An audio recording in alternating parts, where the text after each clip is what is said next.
जी, अन्य महानुभाव और सभी भक्तों को जय श्री गुरुदेव।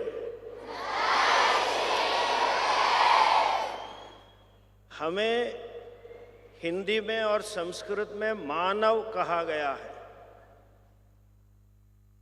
एक अर्थ ऐसा करते हैं कि जो मनु की संतान है, लेकिन वेद व्याकरण में मानव का अर्थ यह है कि जिसके जीवन में मर्यादा हो।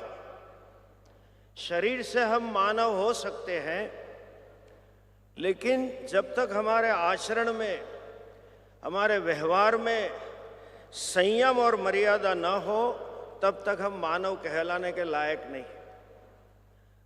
देश को, और वही पूरा देश मर्यादा का पूजक था, इसीलिए मर्यादा पुरुषोत्तम राम हमारे आदर्श। और वही वेद में, वही रामायण में ऐसा भी कहा है कि शासक कैसा होना चाहिए, देश का संचालन करने वाली व्यक्ति कैसी होनी चाहिए। तो उसमें लिखा है, जो स्वयं अपने आप पे शासन कर सके, जो स्वयं में मर्यादा से जिए, वो ही समाज का शासन राष्ट्र का कर सकता है। हम बड़े गौरव से और विवेक से कह रहे हैं, ऐसे योगी से स्वयं संयमी, स्वयं धर्मनिष्ठ एंड स्वयं अपने पे शासन करने वाले प्रधानमंत्री आज हमें प्राप्त हुए हैं। The one who rules upon himself can rule upon others. मैं एक ही वाक्य में आपसे बताऊंगा उनकी मर्यादा संयम कैसा होगा। इतने सालों से, 2.5-3 दशक से हम जानते हैं, YouTube में भी देखते हैं, एक शब्द उनके व्यवहार में, जाहिर में मर्यादा से बाहर उनके मुंह से नहीं निकला है। वो संयम का प्रतीक है। इतना संयम वाणी में है। और जो भगवान राम के और शासक के लक्षण बताए थे, धर्म रक्षक होना चाहिए, धर्मनिष्ठ होना चाहिए, लोक संग्रह, आत्मनिग्रह, न्याय, सेवा भाव, बुद्धि, ये सब गुण हमें उनमें दिखते हैं। न केवल उन्होंने देश का शासन किया है, न केवल उन्होंने हमारे लिए गौरव खड़ा किया है, लेकिन विश्व में जाते हैं तो हमें तो आश्चर्य होता है कि विदेश के लोग कहते हैं कि हमारे देश में मोदी जी को शासन करने के लिए भेज दो। इतना सम्मान विश्व में शायद किसी भी नेता ने आज तक नहीं प्राप्त किया।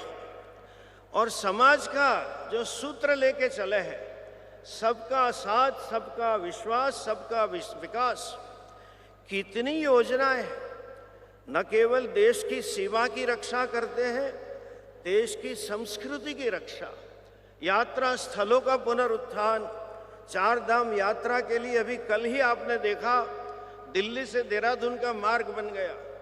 देहरादून से 4 धाम का चौड़ा 4 योनि वाला राष्ट्रीय मार्ग बन गया। अंतर्राष्ट्रीय योग दिवस बन गया। योग आज हमारी अंतर्राष्ट्रीय स्तर पे सॉफ्ट पावर बन चुका है।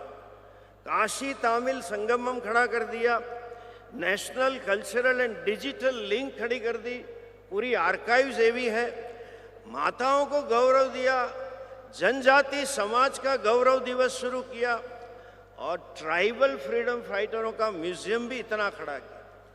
न केवल ये सांस्कृतिक कार्य किए, लेकिन एक परिवर्तन में आज जो देख रहा हूं, जो पहले दिन से उन्होंने शुरू किया था, स्वच्छ भारत से शुरू करके आजकल के युवाओं में जो आत्मविश्वास खड़ा किया है, आजकल की पीढ़ी में देश के प्रति आत्मभाव, राष्ट्र गौरव, राष्ट्र सम्मान की जो भावना उन्होंने खड़ी की है, वो मेरे पास उसका वर्णन करने का शब्द नहीं।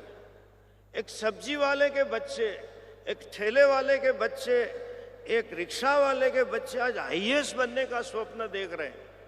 और आत्मनिर्भर स्टार्टअप इंडिया, डिजिटल इंडिया से आज के युवाओं को ऐसा हिम्मत और ऐसा आत्मविश्वास दे दिया है। मुझे विश्वास है कि नरेंद्र भाई मोदी न केवल भारत को विश्व गुरु बनाएंगे, लेकिन उनके जैसे सैकड़ों युवा आत्मविश्वास से भरे हुए हमें देके जाएंगे। और विशेषतः मैं यही आशीर्वाद और प्रार्थना करूंगा, विशेषतः मैं उनका धन्यवाद और आभार स्वीकार करूंगा कि इलेक्शन के समय में भी इतनी, जैसे कहे ना युद्ध चल रहा है, उस समय में भी वो समय निकाल के आदि चुंचुनगिरी क्षेत्र में पधारे हैं। विशेषतः आभार सह। ओम नमो नारायण।